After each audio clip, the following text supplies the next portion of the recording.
Dalību programmā Iespējamā misija uzsācis 3. iesaukums. Iespējamā misija ir nacionāla mēroga ierosme, kura pastāv, lai nostiprinātu izglītību kā vērtību Latvijā, palīdzot talantīgiem augstskolu absolventiem kļūt par iedvesmojošiem skolotājiem un nākotnes līderiem. Misijas pamatā, manuprāt, ir iedvesme, ko mēs nododam viens otram.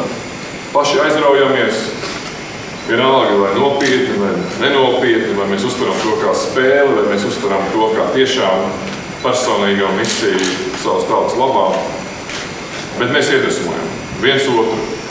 Piedaloties Iespējamā misijā, dalībnieki strādā kā pilna laika skolotāji, pasniedzot mācību priekšmetu savā specialitātē skolās visā Latvijā. Paralēli skolotāju darbam, dalībnieki 2 gadus apgūst pedagoģijas un vadības prasmes. Sākot ar septembri, 26 Iespējamās misijas skolotājiem pievienosies vēl 13 jaunieši. Mēs mainām savu sabiedrību ar savu iedvesmu, ar savu piemēru un savu darīšanu. Nevis kritizēšanu, bet darīšanu. Un tāpēc man šī iespējamā misija ir viena no mīļākajām patronāžām.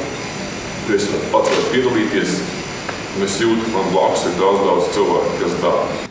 3. iesaukuma dalībnieki izvēlēti rūpīgā 4 atlases kārtu procesā no 182 kandidātu vidus.